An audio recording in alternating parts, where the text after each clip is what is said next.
Okay. Yeah. Is everybody ready? I think the governor signed it. Ready, Becky? I'm going to call the meeting to order at 7 o'clock. Please stand for the pledge of allegiance. Thank you. I pledge allegiance to the flag of the United States of America and to the republic for which it stands, one nation, under God, indivisible, with liberty and justice for all. Thank you. Missy, you want to do roll call for me, please? Fritz. Here. Robert. Here. Becky. Here. Tanya. Here. Libby. Here. I declare we have a quorum. Somebody approve the minutes. Make a motion to approve the minutes as presented. All in favor? Aye. Opposed? Thank you. All right, new business, event request, the car show on July 10th. Is Andrea here? No, she had to cancel this. Oh. So let's check that. Cancel. Event request for Ball Day Parade on June 5th. Ted, come on up.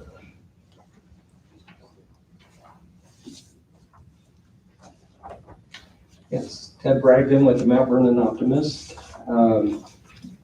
We would like to request our annual Ball Day Parade, the first Saturday in June, June 5th. Start time will be 9 a.m. And hopefully the altered parade route made it into your packets that we are proposing. If not, we do have copies with us. No, I don't see it in here. Okay. It was on the event request form, wasn't it? I read it somewhere. Because you're going from Landmark Park instead of down Main Street. Correct, correct. Maybe I dreamt it. No, no. We got copies. Yeah, we have copies of, I can pass those around. next year. Okay, thank you. Well, it won't be as long, will it? Actually, it's longer. Or it's longer? Yeah, I think it is a little longer. It's going through neighborhoods versus down. Oh, Main that'll be Street. fun.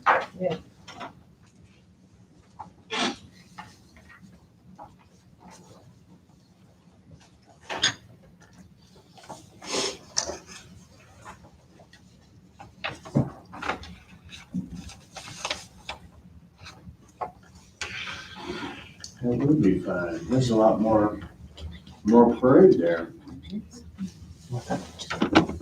Nice. See if I have any questions for Ted?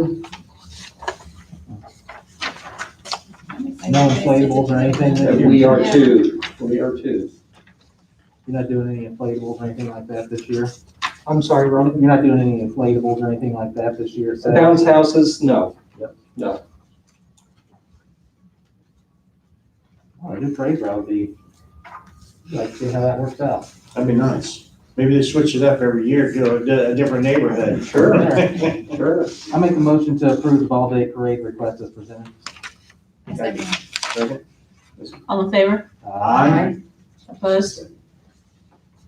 Guys have it, thank you. Thank you. I do have copies of our insurance. If you'd like to You take can that. leave that. Okay. Parks Department, update, Heath. So they got you up. You have a game to get to? Right. I didn't know you were. I don't know. Yeah, I mean, if you want to let him go back to the department head report. You want me to do that? Yeah, I let's- don't, okay. yeah, I'll skip you. All right, sorry about that. You're good. Sorry. Not your fault, put it on the agenda. I better put that down. Okay, council to consider first reading ordinance of 2021-5A pertaining to the ARP Act funds. Missy? Yes, this ordinance outlines the use and distribution of those funds. I don't know if you've all seen or heard how much we're receiving.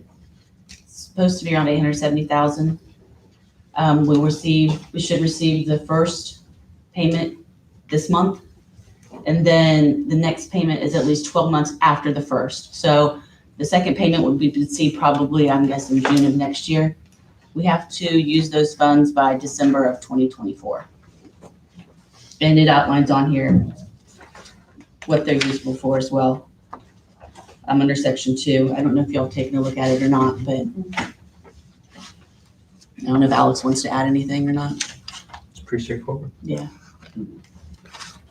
Can I get a motion? Make a motion, but hold on a second, this is an ordinance, right? It is. I'll take 2 readings. Right. Okay. I make a motion to approve ordinance number 2021-5A, an ordinance establishing the ARP Coronavirus Local Fiscal Recovery Fund 176 by title only. Any second? A second. All in favor? Aye. Opposed? Ayes have it, thank you. Okay, water plant update, Doug from Reynolds. What policy on mask? No, it's okay.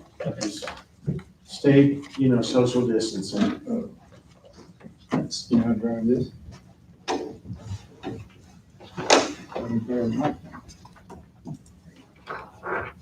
We have a little presentation.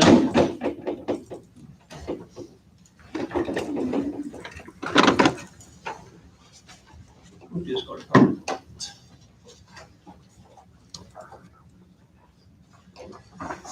Well, good evening. It's nice to see everybody in person. Last time, I think, was January, and it was a different situation. So it looks like things are starting to get a little bit better for everybody. I'm Doug Tischbeiner with Reynolds Construction. That's a dollar, right? Yeah. Oh, you're in the Rotary too? And also with me is Joe Tierney. Joe Tierney is with DRW. They're our engineering partner on the project. Joe's going to do most of the talking tonight.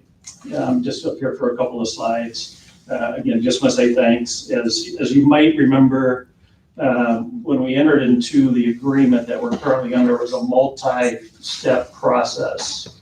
And so last week on Friday, we met the deadline to give you our actual study, preliminary engineering study for the wastewater treatment plant, which was our first deliverable. The reason that we went into this process, as all of you know, is the plant definitely has some signs of age to it. It has some areas that date back to 1955. It's been upgraded over time, and I think the last one was in 1998. You have the benefit of growth in your community, but that also gives you some issues with infrastructure. And so capacity is a concern. And Joe's going to talk about the data and research that we've done to understand what the current needs are and what the needs are going to be, I think, up to 2041. Your staff has been really great to work with and has given us a lot of information on what the expectations are. So we appreciate that. And it's just time probably to start really considering to replace the plant because of what the forecast is going to provide. So we've given a study. There's 2 drafts of it. Any of you want to read it? Oh my!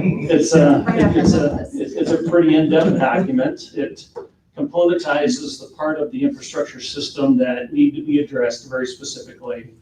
It also talks about some timelines. Our next report, there's a working meeting coming up, and I'll go over the schedule a bit more Thursday night with kind of a working group. And then our next deliverable is going to be pricing. So I know everybody's wondering, what's the number, right? We're in engineering currently, we're in estimating currently. And so as the numbers are coming in, we'll be in a better position to deliver that before the 17th. That's kind of our deadline on the schedule.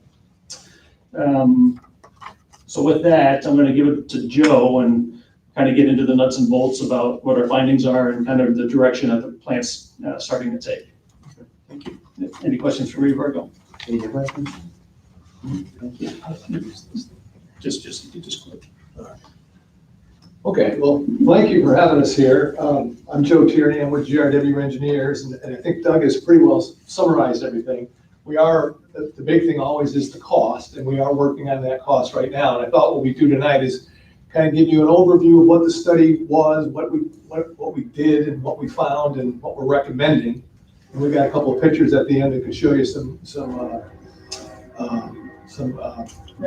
renderings of the plant. So with that, the study methodology, we had a kickoff meeting with the owner, and we spent a great deal of time with Dave Thompson, your operator and manager over there, and got a lot of his input on what his likes are, what his dislikes are, and so forth.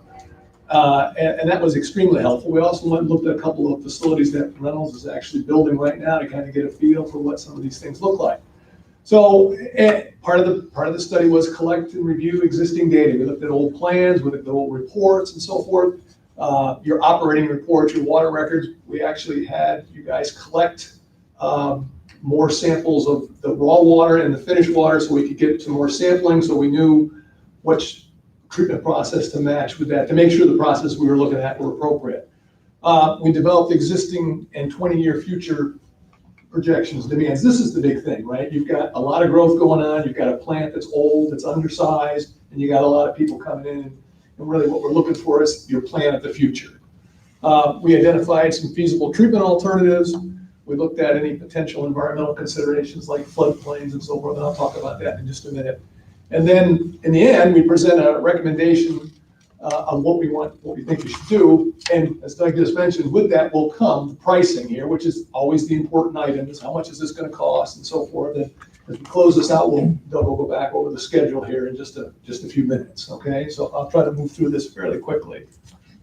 For the growth, we looked at two scenarios. We evaluated, we looked at the census data and what Indiana Stats predicts for Fortville, Vernon Township, what's Wardsville doing, and we looked at all that. We kind of came up with 100 in the planning period is 2021 to 2041, and in that 20-year period, growth looks like it'll double, 103%.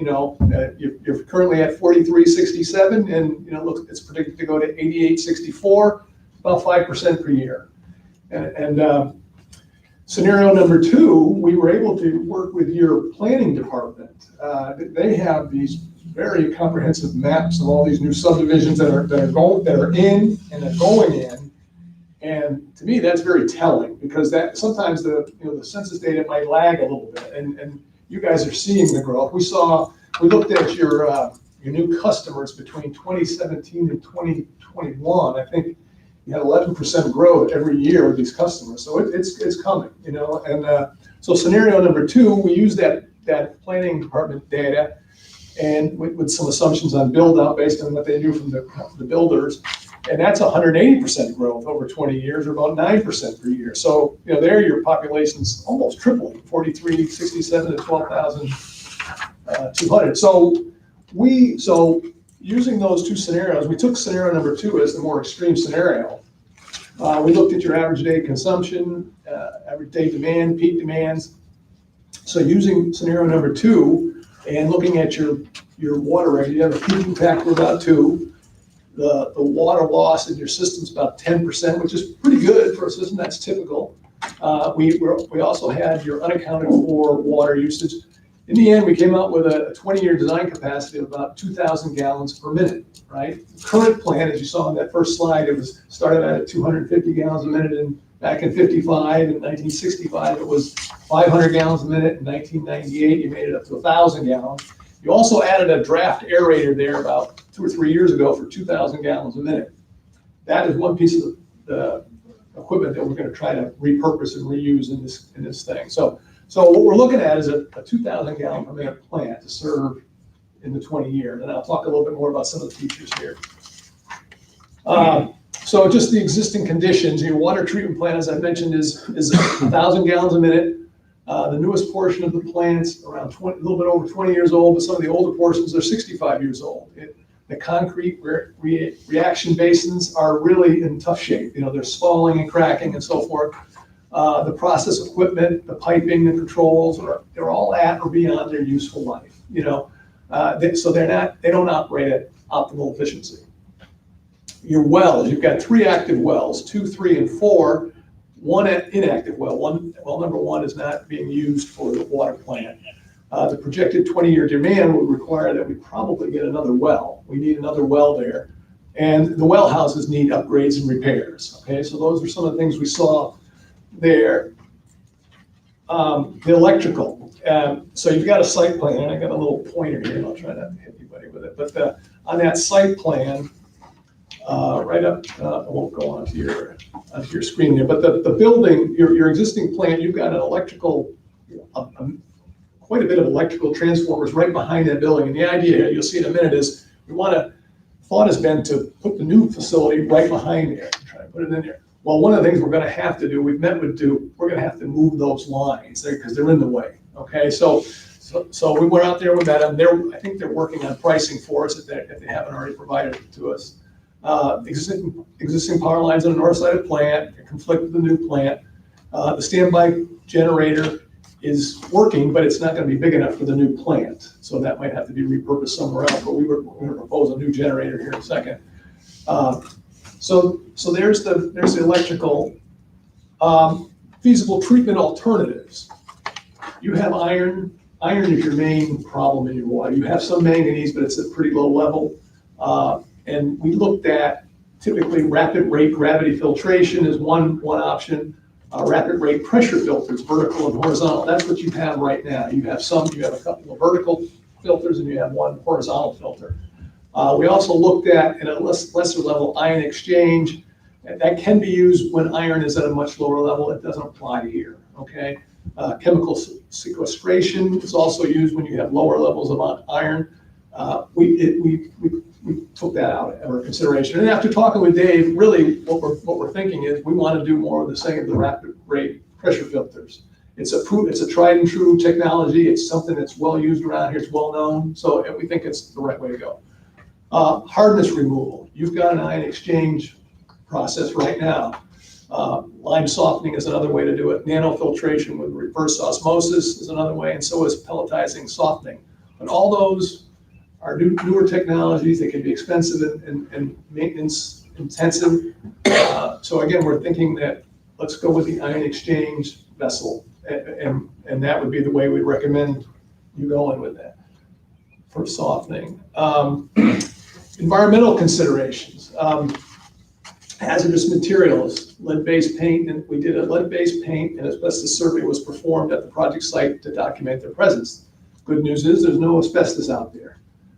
There was lead paint found in the water treatment plant, the well houses, but that's something that we just need to know that, so when we go into construction and when we're putting pricing together, you have to cater your actions towards that. So that was money well spent for us to find that out.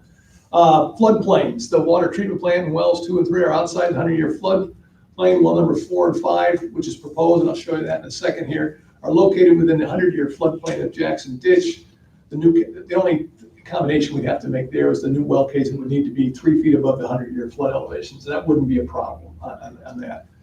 Wetlands, the project site, including the well house, is outside any of the wetland delineation as far as we can tell.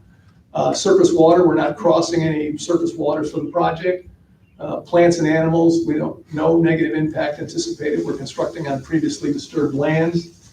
We did look at the state historic records and we didn't find any known sites within the project area. So things that can typically be stumbling blocks don't seem to be there right now. So that's good news. That's good news. Recommendation. So here we are. What we're recommending is you have to relocate the service to the south of the new water treatment plant as part of this, but construct a new 2,000 gallon per minute rated water plant targeting iron removal and softening, complete with, you'd have a 7,700 square foot building, a new 750 kilowatt generator. We would reuse that existing induced draft aerator, aeration and detention tanks and pumps below grade, 3 high service pumps, 2 horizontal pressure filters, 3 ion exchange softening units with above grade brine storage tanks, and then a backwash brine waste holding tank and pumping station. And I don't know how much you know, but the chlorides are, when you backwash your home softener or whatever, that waste that comes out of it is strong in chlorides and it causes trouble down at your wastewater treatment plant.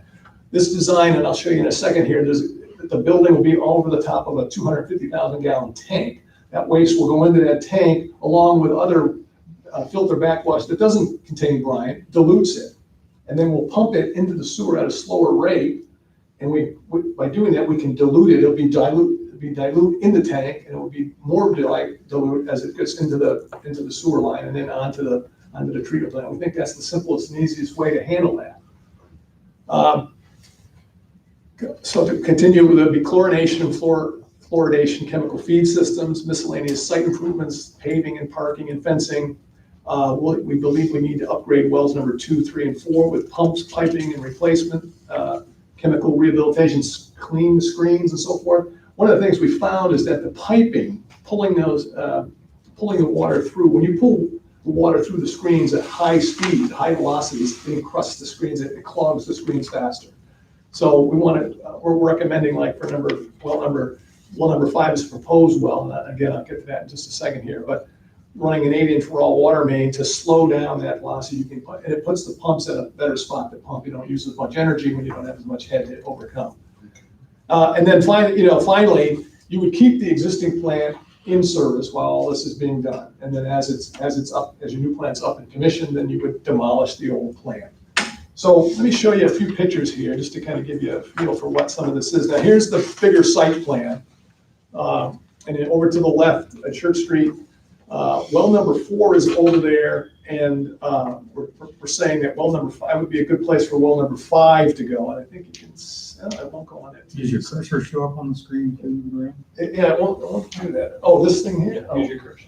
Okay, yeah, right there. So there's well number 5, and then there'd be a line, an 8-inch line coming out and coming back over to the plant. This is the new plant here. This is the old plant here. This is your parking lot. And I understand you might have some stuff going on over on that side there. That can be slid around there somewhere. But we think that's a better place because the other well has a higher capacity over there. So we thought that would be the better place to put that well. So let me show you a blow up. The next picture will show you this one right here. Here's a little bit bigger version of where the plant would go. Again, this hatched area is the old plant. This is one of your shelters here, which we, just theoretically, it would be repurposed over to here. Here's your parking lot. Here's your building. And then this next slide will show you the floor plan a little bit. So here's the new building here. Now, you've got, we said 2 pressure filters. So here are the horizontal pressure filters right here. And then there's room for a 3rd filter. So this gives you 20-year plus, if the growth is more than we think, you've got room to add another filter and put you to 3,000 gallons, okay? Similarly, over on the other side here, we've got these are the softening, the ion exchange vessels. This would be a future vessel here. And so this plant would have a lot of capacity for future. This is a generator, this would be the new generator. This is your draft aerator over here. These are the brine storage tanks. This part of these tanks would be enclosed. These are outside. This is outside. You've got your high service pumps here, and then this whole thing down here is actually the underbelly of the plant, if you will. That's where all that water's going. That's where you're pumping and so forth, and then sent off for the waste. So the operations. Again, it's about a 7,700 square foot building, filter and softening rooms, all this stuff on the right side. Over on the left side, there's a couple of offices, there's a lab, there's the electric motor control center, restrooms, offices, that kind of thing. And then the lower level, you've got pumps and wells and so forth. So that's the kind of the building we're looking at now. These next pictures here's kind of some renderings of the buildings. One of the things that we were told is this farmhouse style was something you were interested in. And so this has got the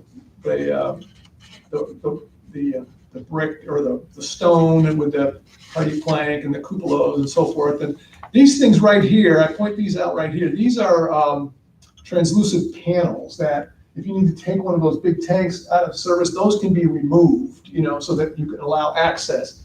And similarly on the back side, over here where your pressure filters are, those are what we call knockouts. If you had to take those out to take the tank out, you could do so.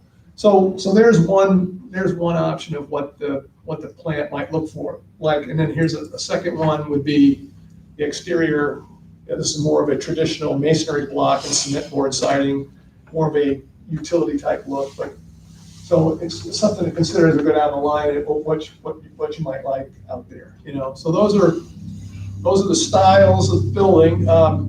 So as we said at the beginning, we just delivered the report. We have a working meeting set later this week. And our partners Reynolds are working on the estimating right now, so we can put a number to all of this. And then I think that our plan would be then to, once we have that number, I think we're gonna be working with their rate consultants and seeing how all that stuff impacts you. You know, there can be some choices of how far you wanna go and so forth, but I do think the growth is coming. What we're proposing here is the plan of the future. You know, it would be a nice plan, something that you could have for a long, long time and serve your needs well, I believe. So with that, if there are any questions, I'll turn it back over to Doug to talk a little bit about the schedule going forward and how we close this out. I do have a question, Joe. Yes, sir. So was it determined, or Joe, or either one of you, either of you, as far as not using well number 1? I thought that Dave said it was working, just not up to the capacity that it should. Is I'm that- thinking it was working out, but there, As I understand, I think, don't they use it, the fire department use it or something like that? Are they using it at a plant? I think they're. I thought that was. I was thinking that they were all working now. You probably know more than I do, talking to Dave, I think. So I think it is working, but I don't know that it's got the capacity or something to it. That's a 1955 well from what I remember, and I think the amount of investment in order to get it up to where we need it to be is greater than what putting a new well is than doing number 5. Now, is well number 5 necessary right away, or is that something we could use in the phasing? We can probably phase it, you know, when we come back, we'll give you some phasing ideas so that you can kind of look at that financial structure a little bit better. Yeah, It might be cheaper to do now, I don't know. yeah, and there are some things that we might, yeah, depending on where it all falls out, you might want to consider some of it. Everything's got to be pre-piped to 8-inch. Number 4 is the only well that's already piped at 8-inch. Everything else is 6-inch. So it just kind of creates that bottleneck and resistance issue that we currently have, that, you know, we're depreciating the life faster than we should if we had the right flows through those lines and systems. Dave twisted your arm enough to enclose those tanks, didn't I? Yes, he did. Yes, he did. I agree with that. I like that much better. Where do you get the cost, and you can make your. Right. I haven't seen it yet, Joe. All right, So thank you. schedule wise, you know, we're staying to the schedule. We're driving the guys back and estimating as quickly as we can. We're good through April 30th when the draft report was submitted. There's another copy, I think that was left for Dave. So there's 2 hard copies here. As I said, our next milestone is the meet. This is Friday's date, but we're going to meet Thursday instead, Mother's Day weekend. So we got a lot of stuff going on this weekend. Final report, if there's any changes that the committee or anybody currently has or sees or questions, then we'll go to a redraft and submit the final report on the 14th, and that'll have your budgets in place at that time. So then approve the study on the 14th. There's going to be another approval process at your meeting, I think on the 17th, and then there's another solicitation period for the actual bot provider that needs to be done.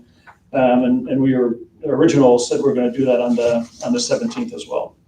Today, you're going to bring it back on the 17th and accept and have it approved on the We don't- 17th? I mean, you have a lot of time to digest. It all depends on what kind of changes are going to be necessary for the report. We don't anticipate that there'll be very many, but there might be. So we'll have to make sure that we make it the way that you guys actually want to see it, especially the pricing sections. I think after the council sees the numbers, we'll probably want to, look and see what's best for now and which way we want to go, so.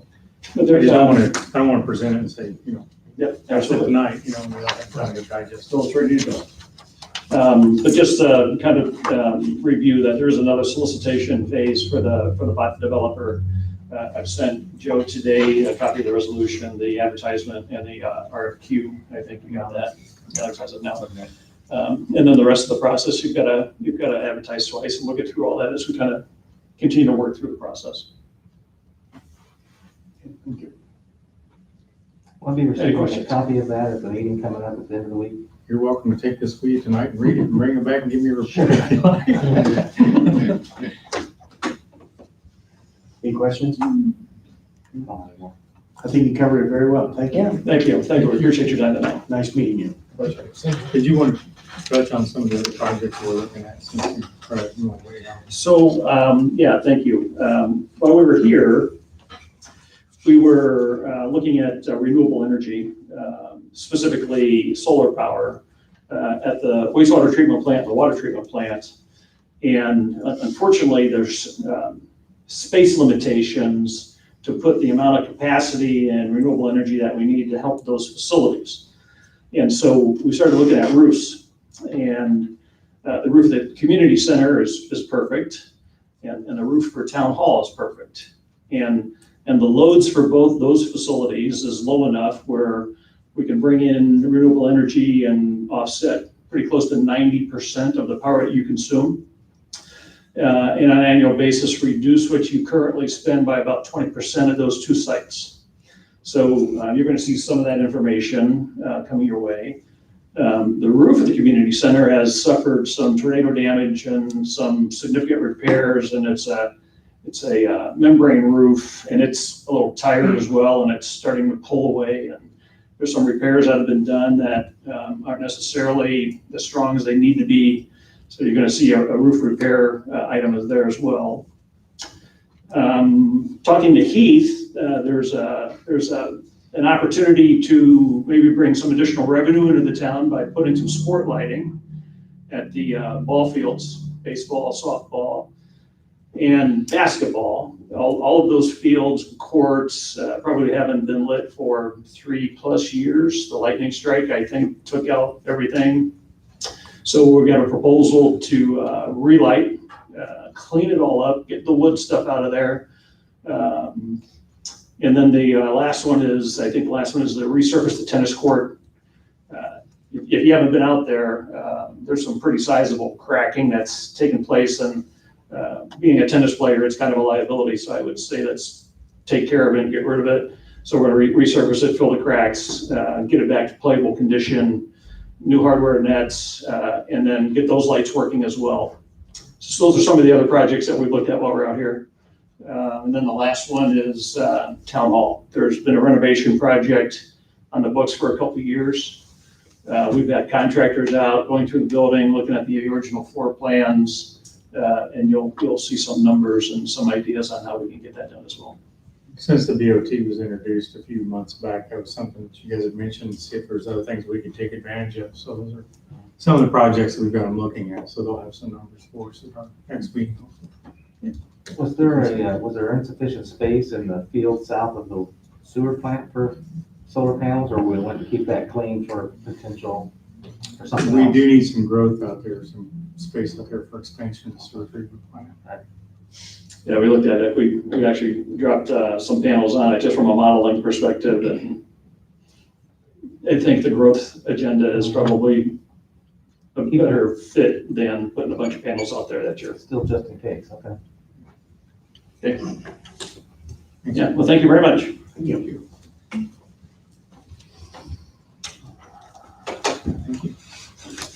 What do you want to do with that flash drive?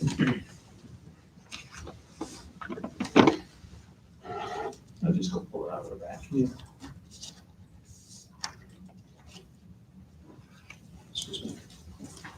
Okay, next up, second reading of non-traditional vehicle ordinance.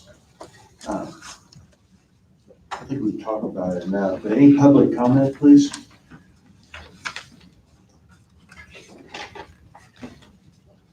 Okay. You want to make a motion? Do I need to know what the ordinance number is? Yeah, it should have been on there. I think it's 4A. Correct? Yeah. 4A. Or, I make a motion to approve ordinance number 2021-4A, amendment to the title, chapter 74 of Town of Fortville Code of Ordinances, an ordinance amending and restating the non-traditional vehicle regulations as written. take a second? Oh, second. All in favor? Aye. Aye. Opposed? Nay. The ayes have it, thank you. Town manager, Joe. Yep, I don't have much this evening, other than just give you a little bit of an update on what's going on Main Street.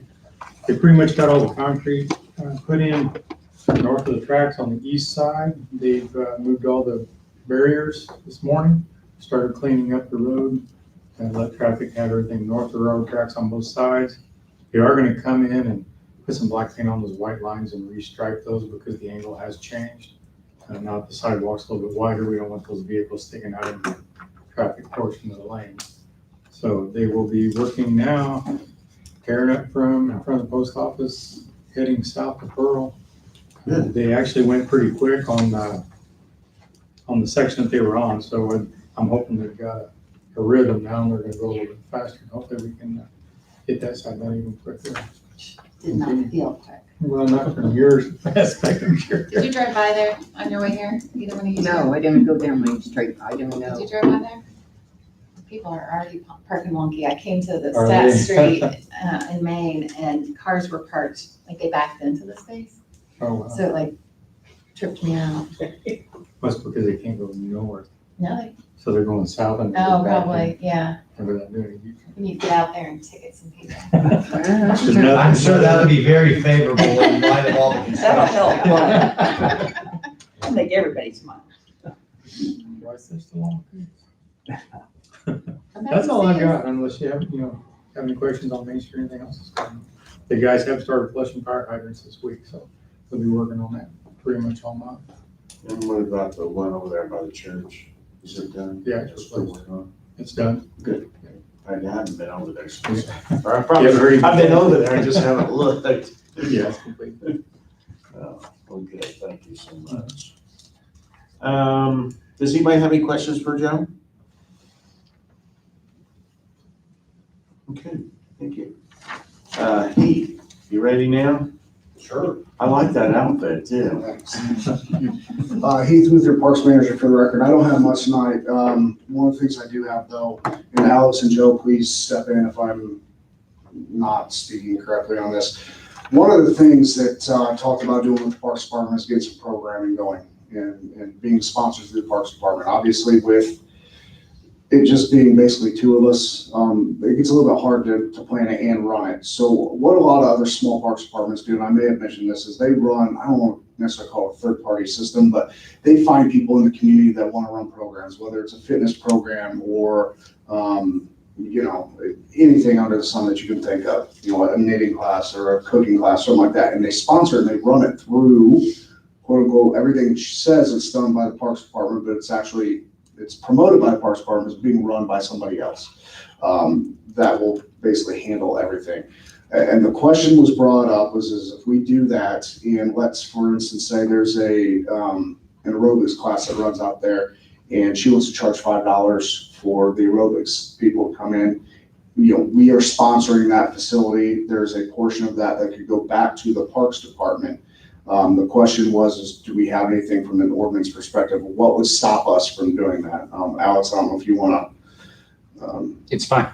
We can do it. Yay. So I just wanted on record and on the minutes that as I move forward, we're gonna look at doing some things like that. Because it is sponsored by the Parks Department. Obviously, we're gonna do everything in our power as a town to promote it. But finding people that will then, kind of collaborate with us. One of the things that has come up is Melissa Dragoo over at the library. The new library director over there wants to do a couple of events sponsored by the Parks Department and the library in the park this summer. Reading events, storytelling type stuff for kids. So I know she's got 2 days listed. I'm gonna call her tomorrow on those, and it's something that we don't even have a fee ordinance set up for our outdoor facilities. She'll do them in the pavilion, probably down by the shelter house. Or maybe if it's still there, I would assume it's gonna be the one at the township, well, our park now, but Hampton Field's behind the water park. So that's all I've got, unless anybody's got any other questions for me. Any questions? Has anybody ever approached doing like summer stuff at the park? 'Cause Yes. When I was a kid, we used to do that stuff out there. They had all kinds of stuff. Yeah, we've had the Y over the past few years work a summer camp out there. I have not heard from them, and frankly, I think that relationship has probably run its course for what we were providing and they were giving back to us. I don't know that it was more one-sided, right? And they're a for-profit, type business as far as that's concerned. So, as far as running summer programs, nobody's really approached me. Some of the things I've looked at are some science. There's a program that runs all over the country. They're called Science Tellers, and you as a department, I would pay to have $300 to have somebody come in for a 2-hour. They tell a fairy tale story with science experiments and things like that.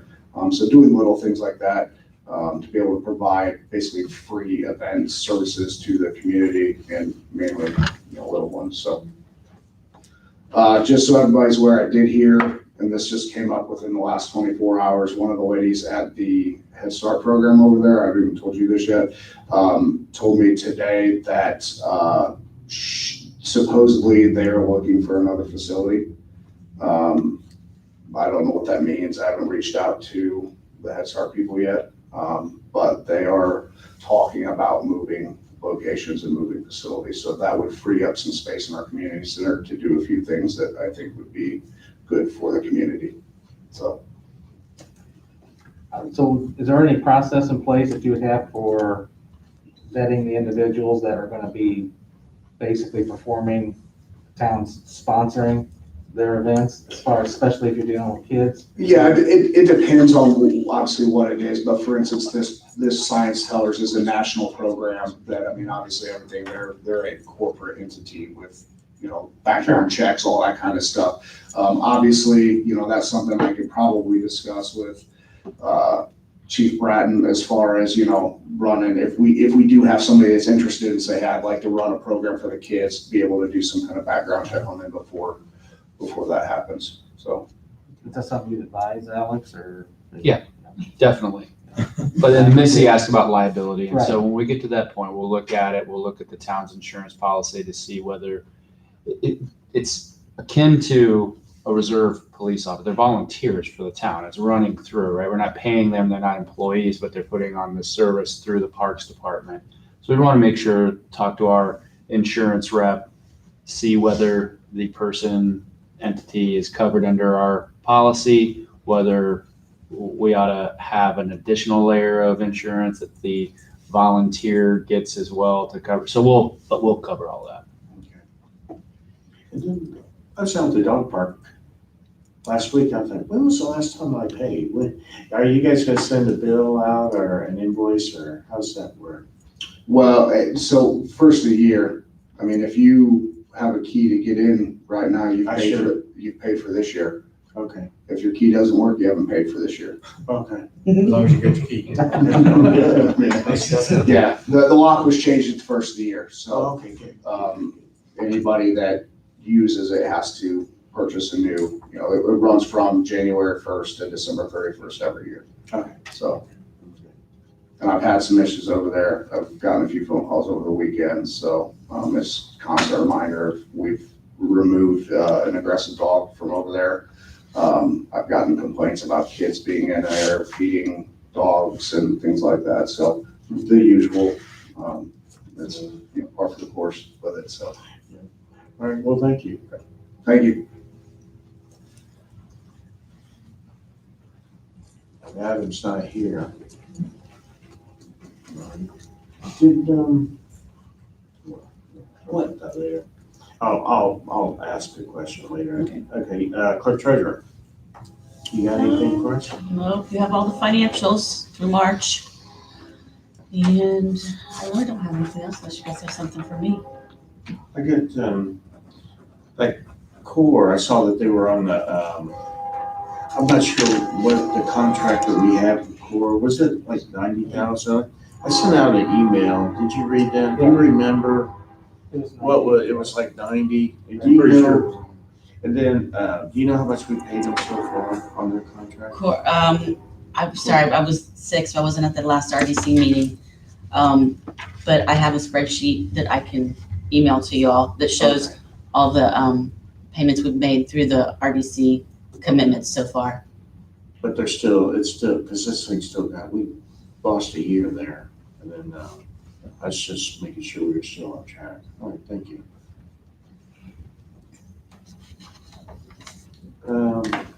Patrick, please. Good evening, everyone.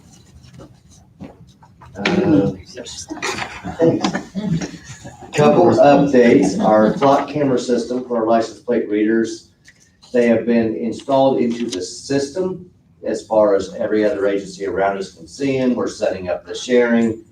Derek Shelley's going to a Central Indiana meeting tomorrow, so we can all make sure all the settings are right, all this and that. NDOT is on final approval for them, so they should be set within the next 2 weeks, weather dependent. Hopefully weather dependent. I know this week there's a lot of rain, so we don't know how that's gonna go. Secondly, I received an email from the Muncie Police Department, and I'd like Officer Petrie to step up here. I always like to brag a little bit about everybody, but I'll read the letter. It's from the Deputy Chief of the Muncie Police Department, Christopher Deegan. Chief Bratton, my name is Christopher Deegan, and I'm the Deputy Chief of the Muncie Police Department. I'm writing this letter to commend officers on your department that helped in an extensive search of a missing 3-year-old child that occurred on March 23rd, 2021. Delaware County Communications was notified of a missing 3-year-old at approximately 9 o'clock on March 23rd, 2021. Responding officers determined that it was a family member that had taken the child, but additional circumstances warranted the issuance of a statewide Amber Alert. I was notified around 10 p.m. of the incident and that the estranged family member was possibly taking the child to Tennessee. Additional information was obtained that there may be a possible destination to the Fortville area. I proceeded immediately to that area to begin searching as more information was obtained. The communications center notified local law enforcement in that area of the situation. I was immediately contacted by McCordsville Officer Jeff Herber asking how officers could assist. Dispatch was able to provide ping locations, which is how we track a phone if it's got GPS on, which led officers to searching the area and making contact at multiple houses. Officer Petrie aided in these efforts. I believe that there were other officers that aided as well, but Officer Petrie provided the most assistance. When no further information was able to be gathered, I made the decision to terminate the search of the area and that we were in at the time due to the child not being in immediate danger. A short while after this occurred, Muncie detectives were able to obtain further phone records that showed a possible address. Officer Petrie did not hesitate to come to aid again as I made contact at this address. It's now approximately 3 a.m. We were able to make contact with the family that lived in the residence and located the missing child. I would have not been successful in my efforts of locating the missing child without the assistance of Officer Petrie and the other patrol officers that helped that evening. I was in an unfamiliar area with too many places to search alone. The professionalism and dedication exhibited by Officer Petrie and others from your agency, as well as surrounding agencies, should be recognized. I commend Officer Petrie and the others for their actions that night, which aided in the safe return home of a 3-year-old. Professionally, Christopher Deegan. And I personally want to thank Zach for his hard efforts that evening. He did a great job. It was a long night. It was a long night, and it's extra stressful when you're looking for a missing child that was taken by an estranged family member. So thank you, Zach, for doing your job, doing the great things that you did that night. We appreciate it. And that's all I got for tonight. Unless you guys have questions for me. Thank you. All right, thank you. Town Attorney. I have one thing. So Missy and I have talked about this. The legislature actually passed a law. I don't know if the governor signed it or not yet, but dealing with Zoom meetings and electronic participation beyond the executive orders that we're on now. And so what it would allow just generally is if the town council adopts a policy, and that's what I'd like to ask permission to have it on the next agenda to introduce a policy that Missy and Joe and I will work on between now and then. Members are allowed to participate, council members, RDC members, BZA members, in meetings via Zoom, but you can't participate in more than half of the meetings in any year virtually. You also have to be able to be seen and heard, so you still gotta put your face on the pic cam, the blackout, and just be seen and heard. And there are a handful of other requirements as well. You can only do 2 virtual meetings back to back, and then you have to attend in person. So I just wanted to bring that to your attention. They did change that law. So, work with Missy and Joe on what, kind of policy might make sense for the town, present it to you, and then if you see fit to adopt the policy, then members would be able to actually participate, vote, count towards quorum virtually. Also importantly, in any of those virtual participation, a majority of the members actually has to be here in person. So it's not getting away to like full virtual meetings the way that we've been doing under the executive order over the last year, but it would just allow members a lot more flexibility than the law currently does. If you're on a family trip or you're laid up at home with knee surgery or something. I don't know. So- Probably not getting. I'll work on that. We'll get it on the agenda and we can talk more about it next meeting. So they changed it so that the votes, you can actually vote. You can actually vote and participate. But if your face is actually on the screen, you can be seen and you can be heard. So If you're that frozen. time you were on the Yeah, phone, if you're so that frozen. wasn't legit. There are some excluded issues too, like you're not allowed to participate virtually for budget, firing people, reduction in force. There's a handful of things, and we'll go through that so that the public knows and that you all know, what sorts of things you How do can you keep track participate of in. something like that? Missy and it'll be in our policy, and then, part of my job is to make sure that you all are are It sounds informed. like a lot of, how many people do I have here, some you don't, who's gonna be watching? I mean, I don't know if I can Right, get so like into all that. as we go towards budget season as an example, you all been through that several times. One of the things like, all right, I'm gonna be you're gonna be down in Florida or you're gonna be up snowmobiling somewhere in Michigan. We actually need you here. You can't do that one virtually because of budget or something like that. So, we'll just case by case and as things comes up, but I think it'll be a good thing that it does provide flexibility as a council member or other board members that we've got or boards that we have to be able to still participate, but kind of account for the reality of life. Everyone's got other lives outside of here. So this counts for all the other boards as well.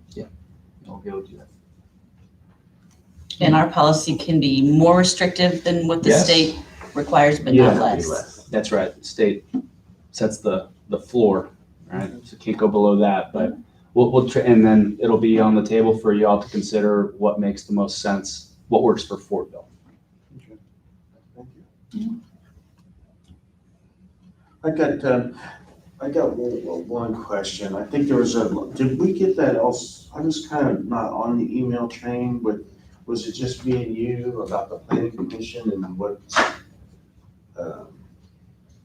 Oh, I Yeah, put I your think- wrong email address. But then I forwarded it to you, so Yeah. to loop you in there, because it bounced The- back when I responded The to extra Tanya's questions that we email. had. Yeah. Okay.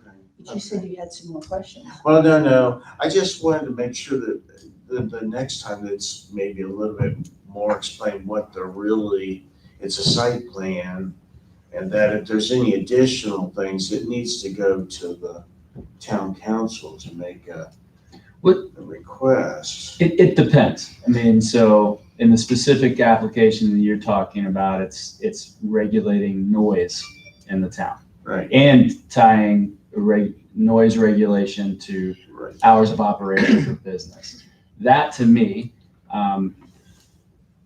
seems more of a town council, town ordinance. We actually have an ordinance now that deals with noise regulation, and it's very broad and general that basically one way to violate it is you're repeatedly making noise that disturb your neighbors, right? So you could be cited for that as an ordinance violation. But in the context of the site plan review, and I mentioned this in the plan commission meeting, the plan commission does have the ability by town ordinance and state law to impose conditions as part of the approval. But my point on is that's a site plan. And so any conditions should be related to the types of things that you're looking at in the site plan. Noise could be It tied stays to with that, The noise. you would know, have to so be like in- maybe you increase a buffer between the property, you increase buffer beyond what's normally required because, you know, it'll help dampen sound or something like that. So I can come up with, you know, plenty of examples where sound and noise could be something that you would tie to a condition for a site plan.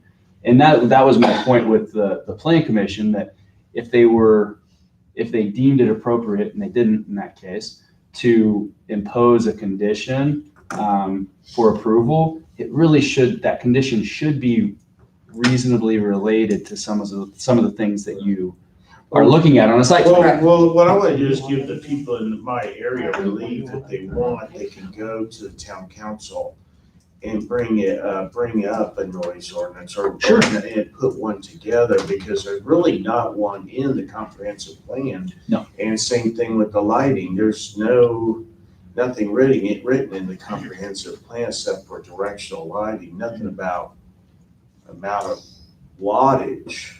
Right. It's capable, you can put 1 million watts down, it's still gonna put out a lot of light. Yeah, so a couple places that you could address that. One, just a flat out, you know, lighting ordinance, you know, light pollution type thing, and nuisance side, but also like development standards. And we could have it in there as well. I know, like you said, it is addressed, but maybe we need the council, you know, sees fit to, and the plan commission to take a look at that and go for it. Same with noise. So all good questions, and as the town grows and things change, then yeah, it's a living document, right? All these ordinances. Because Broadway's gonna change in the next 20 years. And it probably it'll keep coming up and up and up, so. I think if it becomes a problem, then we probably should. I don't want, you know, that's why I said we don't know as it grows what it's gonna bring. And if it even is gonna be an issue, it might not ever be an issue. Right.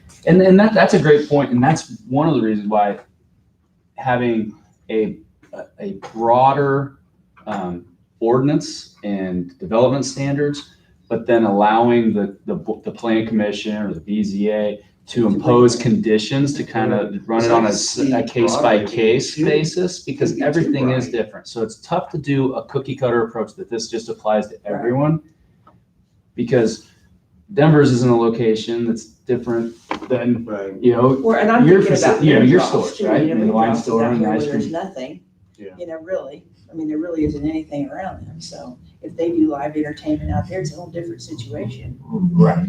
So there wasn't any right or wrong. I don't think Adam did anything wrong in what he was recommending. It's one of those that it is somewhat cumbersome to kind of get through. Okay, we're here for a site plan, but noise is something that the neighbors had brought up as a concern. It's a legitimate concern. It's an appropriate forum to talk about that with how you're putting your site together. So the conversation was good. One way to address that is through conditions. Another way is what we're talking about. Take a look at our ordinance. Do we want to put something in there that if you're within, 500 feet of a residential district, then no live music after? I'm not suggesting that's what you do, but there are communities that have those types of ordinances in place. Just see what happens. Okay. You have any questions? I don't know what you guys are talking about, so. It's the plan commission meeting. It's like, I think that's the only board you're not on, Robert. It was one of the boards you're not on, like the only one. Yeah. So maybe there's something coming in another meeting? Well, we'll see, Maybe. we'll see if there's a problem. I want people to be able to come to the council and we can talk about it and get it taken care of, whatever has to be done. It's also, I think, the conversation is good because we're just over a year into having the town's own planning authority. And so getting accustomed to what's the plan commission actually do? What's their role? What's their jurisdiction? What can they decide? When does the council weigh in on things? Where's the BZA fall? So these things will come up as like we get used to as a council, as a community, the roles of the different boards and commissions. So Because what I'm using the music for on the outside, so I can be loud, it's more of a pushback from the traffic. for when you're sitting under eating, it's more of a sound behind you pushing back the traffic Yeah. and using the bushes to try to alleviate some of that, but it's not gonna be loud, no, but we'll see. If you do get loud and you consistently disturb your neighbors, Yeah. you can be cited by either the town manager or the Right. police Yeah. as an ordinance violation for the Right. current noise, So we do have an ordinance on the books currently that could address that situation. Whether folks want to come in and have the council consider something that would be more specific. Right. it's- Okay, Yeah, if that happens, we can work on it. thank you. Any other questions? Okay. That was your own agenda right there. Well, no. Public comment. I just wanted to clarify something, because it was kind of confusing that night what the planning commission has authority over and not, without redoing some other things. Okay, public comment.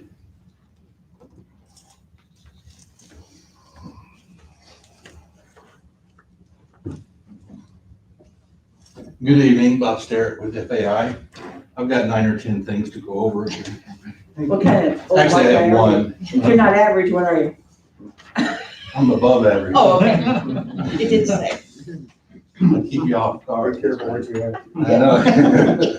Anyway, so Fortville Action every spring would clean up Main Street, mulch around the trees, things like that. And we were trying to think of something to do this year because of the construction. So one of the things, something we came up with, we're gonna do a game of cones on Saturday. We're gonna set up a little booth in the parking, or in the post office yard, and it's all free. But what people have to do, we've actually started walking around the shops last week, letting people know if they would bring a receipt from any of the shops on Main Street to our little booth, they can spin the wheel and get a free, I'll send this around. There's one of these on the bulletin board out in front too, I just put up. Anyway, they get a You free need a plan. budget for copies? What? You need a budget for copies? I do. There's a better copy out here if you want to make more copies. Anyway, it's just something to make people want to come downtown. There's toys for the kids, there's some games for the kids. And again, it's all free.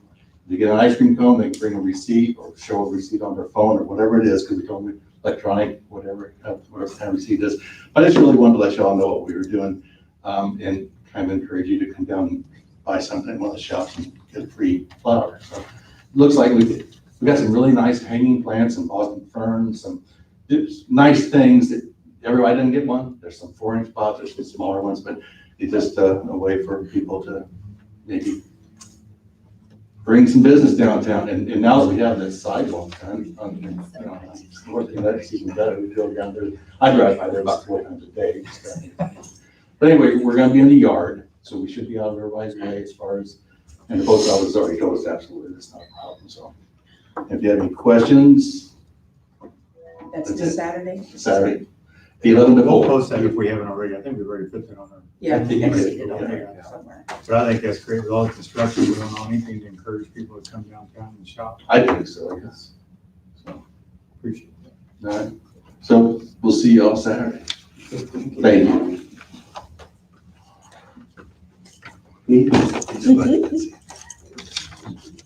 Yeah, sorry, I got one more thing, and this wasn't done maliciously. And he said that they usually every year, and this is what they're doing. I want to point out, I want to thank them, FAI. I dropped 30 yards of mulch at Landmark last week, and then including the Fortville sign over here, and Bob and Milda, their crew of about 5 other people, got all of it done on Sunday. So I just wanted them to be recognized for that as well. They helped, obviously, me spreading 30 yards of mulch by myself is gonna take 3 weeks, so, I appreciate it. On your hands for that. Sure. So that was it. That's all I got. Thank you. Any other public comment? Okay. Libby.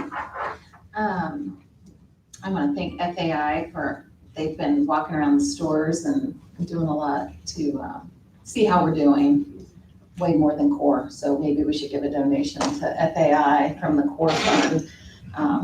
Have not seen that rep yet, which really frustrates me. Why You not? want me to? I don't know, he walked across the street, but he didn't bother to come in and check in at any of the stores, and I thought, You want me to dock his pay? what do you mean paying? Yeah, please. All Put right, I it, give can it do to that. FBI. No, we already signed the vouchers. I can get them next time. Dang it. Are we talking about court? Yeah. Oh, RDC pays them. Yeah, RDC, but they've already paid it. We just pay. And then But You've already thanks, paid them in full? No, no. Oh, off the voucher, yeah, we'll just. To that, Libby, though, Oh, geez. we can take a look at the contract we have with them, and if that's something that they committed to do and they're not doing it, it's absolutely within our right, and we should well, I bring it told- up and try to hold them to account yeah, I to told make Joe sure to do to that. check mark every time I call them. 'Cause I'd be So we like, can look, I mean, are they gonna fill in this hole? Are they gonna put gravel out in front? Are they gonna? So, things were just a little different, and Joe's been down there a lot, and I think helping smooth some things over and communicating with them, doing probably more with, maybe it's because I've got his number on speed dial. I don't know. I don't know if anybody else will call next phase. Maybe you'll get some sleep. There's people down there's got my number as well. Yeah. But Just- anyway, Just send us a copy of their contract and we'll look it over. yeah, I mean, if they're not doing something that they committed to do, there's a value to that, and we should, And I don't think this is the first time there's been a concern yeah. with them. Well, it's just So- like, where were the flyers before and the The signs signs, before? Right. they say, where's the With sign? these Where's the little- sign? With Where these is- little parking things, after construction had started, and they said, here, give these to your customers, and we're like, they've already figured out where to park, because they've already come in. So that was just a waste of money, in my opinion. But maybe the other stores are ahead of the game with that. I don't know. Well, here, I don't know, but it does look very pretty, and I like that. And then I just want to commend Heath. I think you do a fantastic job, and I love our parks. That's part of a community that brings people into our community and want to stay, and it's amazing what two guys can get done for all that you do. So, and I love the programming idea, so. And then State Farm is doing a teacher appreciation night at the ice cream store, because this is Teacher Appreciation Week.